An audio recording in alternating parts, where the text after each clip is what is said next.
Vampire Hunters 3 is no simple game with many concepts and tactics to learn.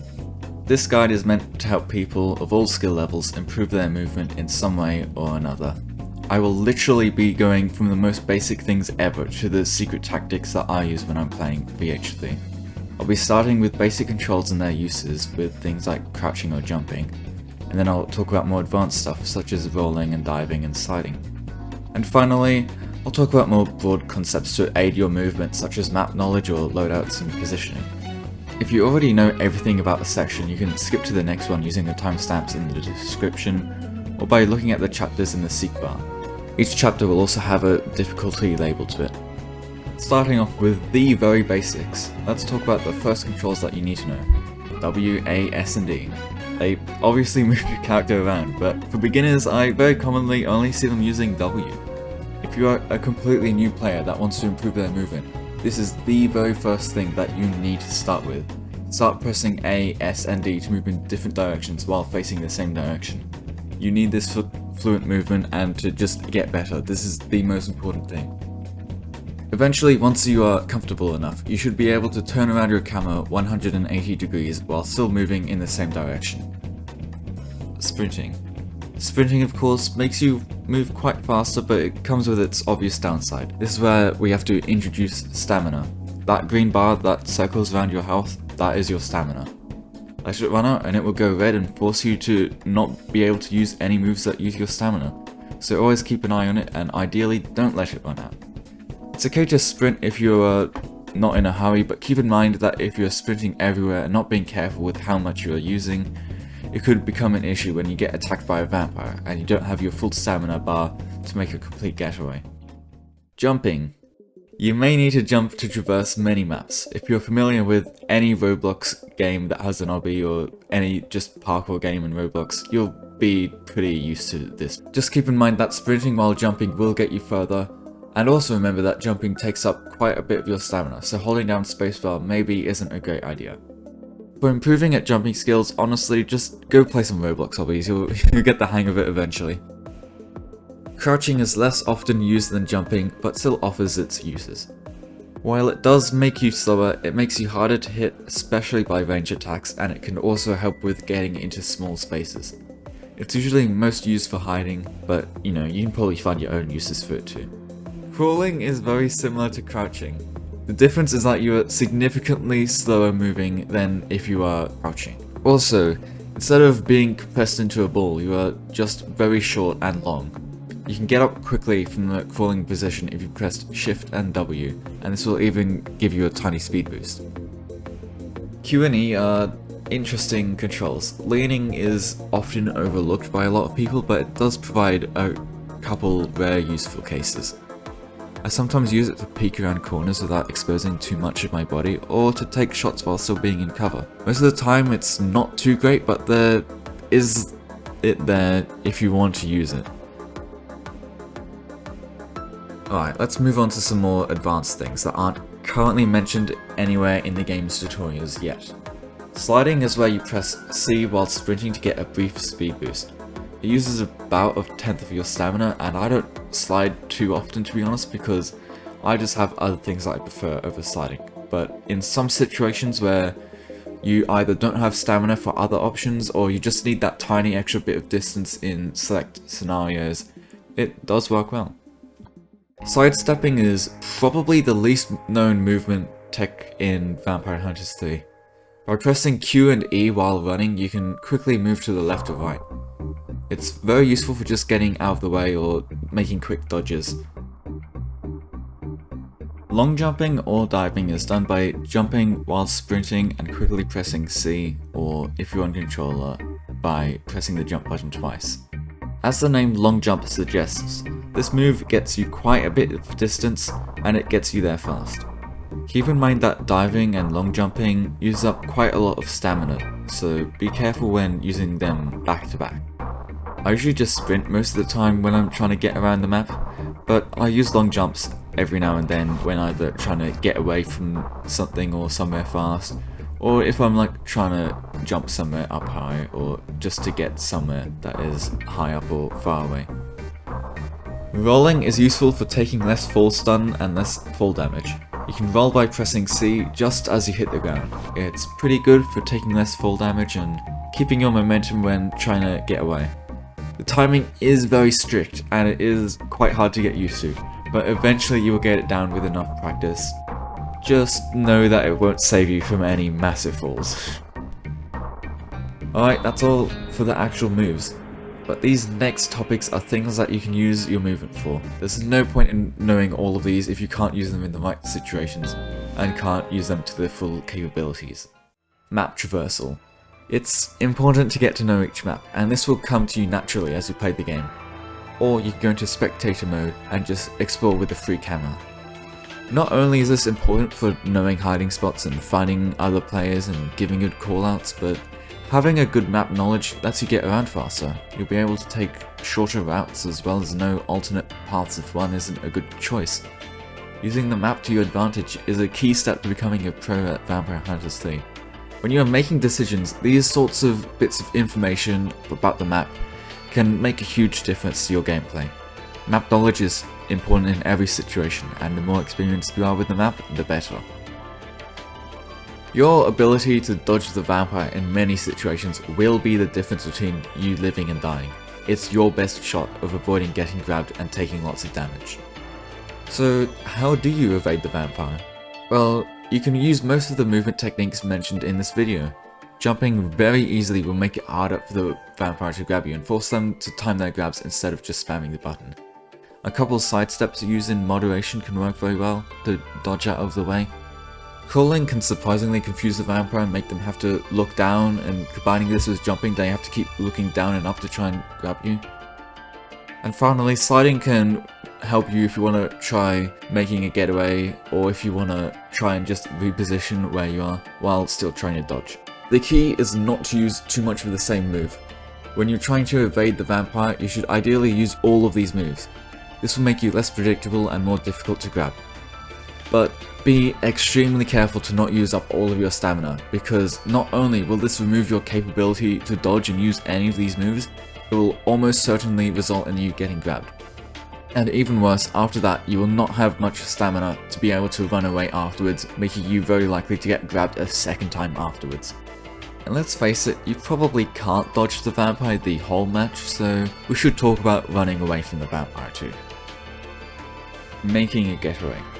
Running is the most obvious choice for most people when trying to run away from the vampire, but it's definitely the least effective way.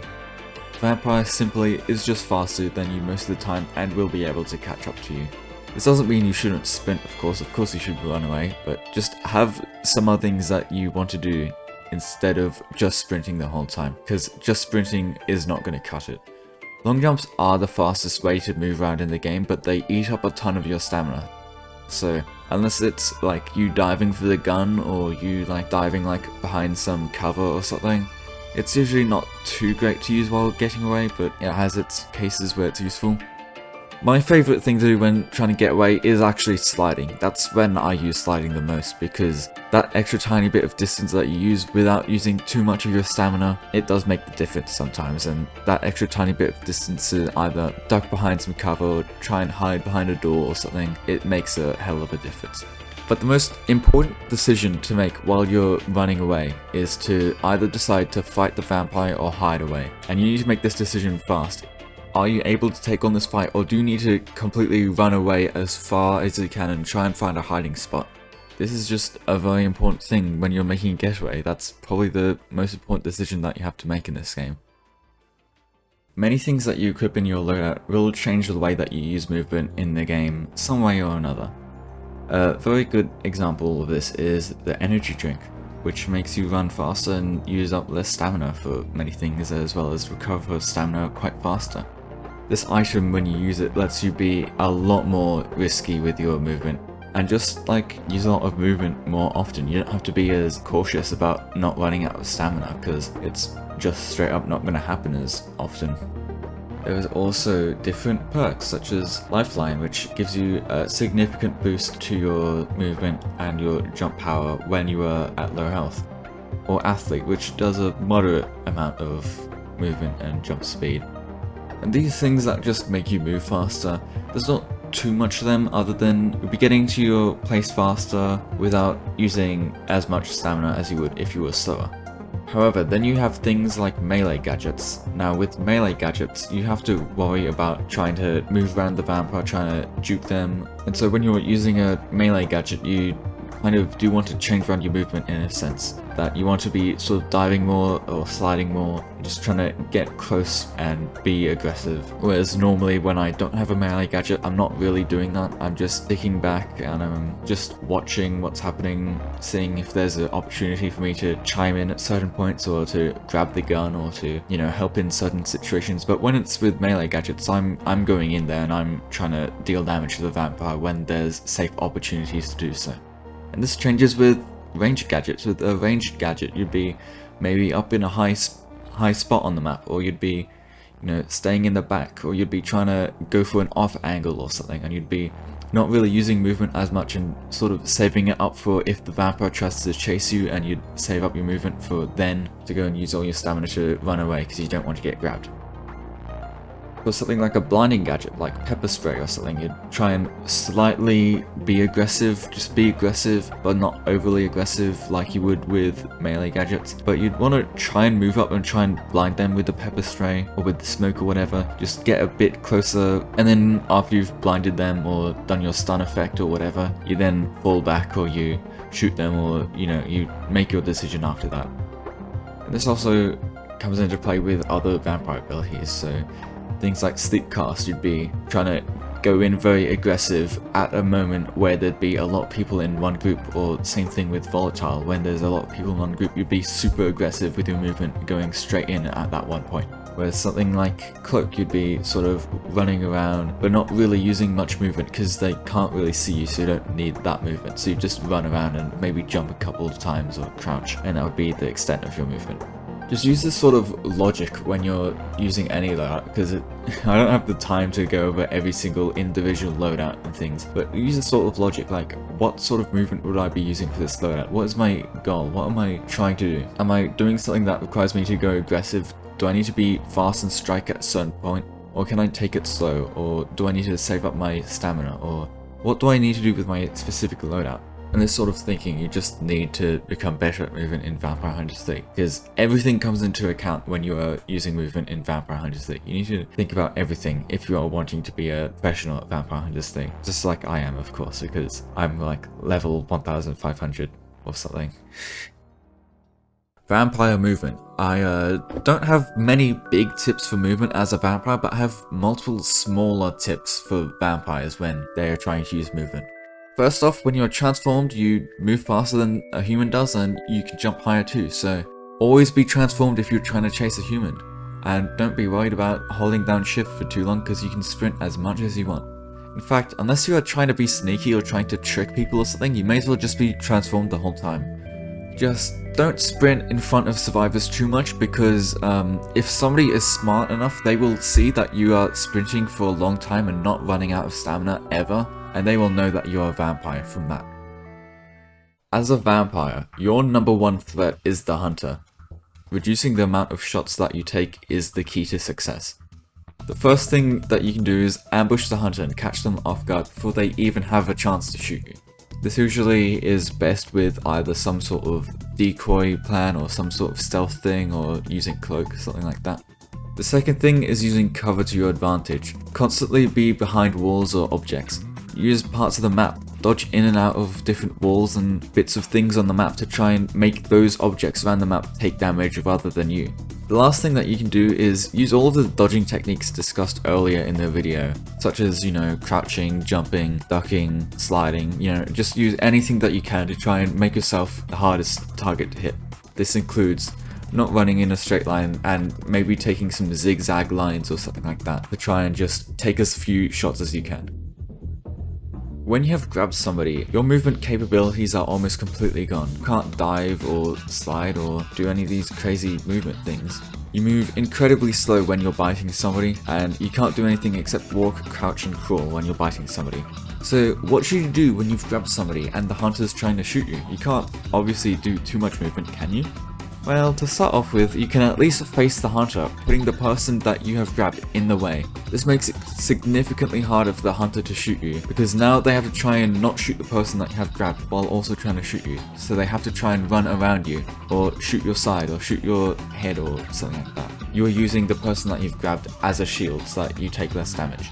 When you're doing this, you always want to make sure that whenever the hunter tries to run around you, or whenever somebody's trying to run around you to try and, hit you with a baseball bat or something like that, you always want to be facing that person so that they cannot hit you.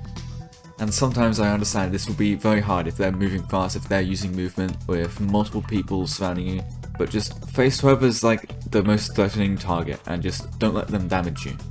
The next movement technique that you can use while grabbing somebody is leaning. Pressing Q and E a bunch will make it extremely difficult for them to headshot you. Because usually when you're biting somebody, you sort of put your head to the side and sort of like around where their neck is, or Roblox characters don't really have necks, but you know what I mean.